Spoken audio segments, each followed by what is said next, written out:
आपने आपके डैड और ग्रैंडफादर से क्या बिजनेस लेसन सीखे जो आप आपके लाइफ में अप्लाई मेरे ग्रैंडफादर ने 38 साल रेल में नौकरी करी है और ऊपर का एक पैसा नहीं खाया कभी। ये वो ठोक के बोलते हैं और ये बोलते हैं कि यार उसके कारण मुझे, जैसे घर में लकड़ी के दरवाजे लगवाने थे तो बोलते थे कि सागवान की लकड़ी है, किसी ने दे दी कि दे देना जैन साहब, चुकाते रहना आप धीरे धीरे। ये भरोसा था कि जैन साहब को पैसा दिया है, उधार देना, वापस पैसा आएगा आएगा, और जैन साहब ऊपर का कुछ नहीं खाएंगे। हम जिस प्रोफेशन में भी हैं उसमें भी काफी चीजें ऐसी चलती है, जैसे तुम सीईओ तो you know how things work. Similarly it's a sort of sister concern, labour laws is again वही सारे डिपार्टमेंट्स होता है, सब कुछ होता है। My father has gotten this values कि यार हमें किसी का भी गलत पैसा नहीं लेना है। कंसल्टिंग मेरी ईमानदारी से मैं कंसल्टिंग करता हूँ, मैं जितने अच्छे पेपर बना सकता हूँ बना के देता हूँ। जो तुम डेटा दोगे उसके हिसाब से बेस्ट पेपर्स रेडी रखेंगे, 10 चालान रहेंगे। उसके बाद तुम्हारी जिम्मेदारी है, तुम्हें हैंडल करना है।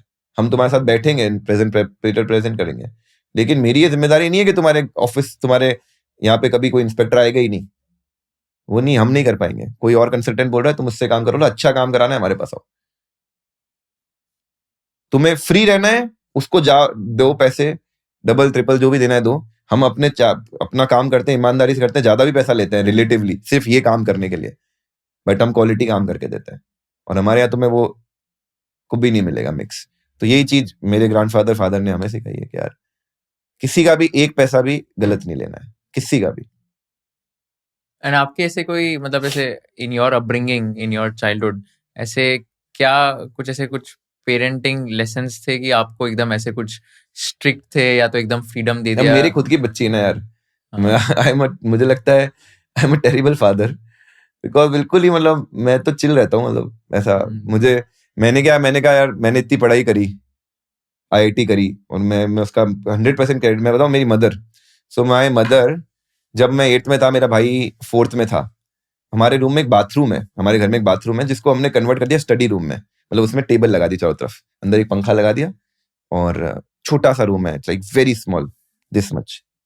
उसमें हम पढ़ते थे, मैं, मेरी मम्मी, क्योंकि मेरी मम्मी ने जब मैं 8th में था तब लॉ परस्यू करना स्टार्ट किया है, LLB, and she was gold medallist LLB में, राजस्थान टॉप किया उन्होंने हमारे साथ पढ़ते हुए। और मेरे 8th बोर्ड थे उस साल, 8 बोर्ड होते थे RBSC में, 8 बोर्ड थे। तो मेरा भाई को पढ़ाना, और हमारी जॉइंट फैमिली है, तो मेरे परदादा परदादी, मेरे दादा दादी, माय फादर, माय बुआ की एक फ्रेंड, मम्मा, मैं, दोनों बच्चे, ये सब रहते हुए mama cracked this exam and became a lawyer, gold medalist lawyer. तो वो चीजें कहीं ना कहीं है, मैंने देखे यार सब लोगों के उनके struggles, and a lot of these things sort of became an inspiration for me that if these guys can do it, they have given me the best resources. उनके कारण ही मैं शायद IIT में गया हूँ, है ना। उनके कारण हमें एक वैल्यू सिस्टम मिला है। और मेरा छोटा भाई भी IIT बॉम्बे से पास आउट है, वो नकद करके एक फिनटेक चलाता है, raised 7 million from Excel metrics, you know him? Ujjwal is a very dear friend. Oh, and I met nice. both of them. तो वो पता था मेरा भाई है रियल? Yeah. अच्छा ठीक है। अभी क्लिक नहीं हुआ, but I knew that he's your real brother.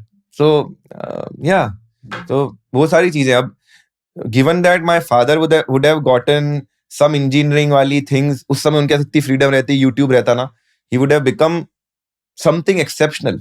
क्योंकि 1990 में हमारे जोधपुर जैसे शहर में वन ऑफ द फर्स्ट थे वो लैपटॉप कंप्यूटर लेने वाले। और कंप्यूटर से क्या बना, वही मेरे ग्रैंडफादर का जो प्रोग्राम था, उस समय सारे लोग पेपर पे ही बनाते थे, कोई सॉफ्टवेयर नहीं था। अभी आज तो बहुत सारे पेरोल के सॉफ्टवेयर आ गए, उन्होंने सॉफ्टवेयर बनाया खुद से। 1970 में सिविल इंजीनियरिंग करके पहले 1.5 महीने कहीं जाके प्रोग्रामिंग सीखी, फिर उसके बाद ये सॉफ्टवेयर बनाया, और फॉर डिकेड अकेले ही थे वो जो पेरोल सॉफ्टवेयर से बनाते थे। सबके प्रिंटेड पेपर आते थे, बाकी सब हाथ से भरते थे। हमारे पेपर अलग से दिखते थे कि ये प्रिंटेड वाला पेपर है, क्योंकि ऑफलाइन होता था उस समय, तो सबमिशन भी ऑफलाइन होता था। वो प्रिंट का निकाल के जमा कराते थे। पहली बार उनको समझाना पड़ा कि ये भी चालान ही है, ये लेकिन प्रिंटेड है, आप एक्सेप्ट करो इसको। वहां पे बाबुओं को समझ नहीं आया कि क्या आ गया भाई, ये छपावा क्यों है, मतलब फेंक देते थे हमारा चालान। तो he would have become something, अलग लीग बन जाती उनकी, बट उनको अपॉर्चुनिटीज नहीं थी। आज मेरे पास अपॉर्चुनिटी थी, मेरे पास, आप सोचो ना यार, अगर एक बंदे का ये फ्रीडम है कि यार एटलीस्ट घर पे सपोर्ट नहीं करना पड़ रहा है, घर वाले यार सेल्फ सफिशिएंट, नहीं तो 30,000 रुपए में बंदा अपने फैमिली को तो सपोर्ट नहीं कर सकता कि पेरेंट्स की भी, तो एटलीस्ट उस लेवल पे मैं फ्री था। तो मैं कभी भी ये कंप्लेन नहीं करूंगा कि आई हैड डिफिकल्ट चाइल्डहुड और not, I had a fantastic childhood, any child can dream of, ऐसा मुझे मिला है। मुझे खेलों में पसंद इंटरेस्ट नहीं था, मुझे किताबें पढ़ना बहुत पसंद था, और 500-700 बुक्स की मेरी लाइब्रेरी थी, तो मुझे बुक्स हमेशा दिलाते थे, जो भी बुक्स Wow. चाहिए।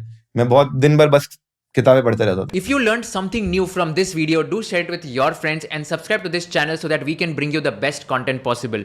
Also, if you want to watch this entire episode, click on the link in the description box and you can go to Kushal Lodha YouTube channel and watch the entire podcast episode. Thank you so much for watching this and have an amazing day.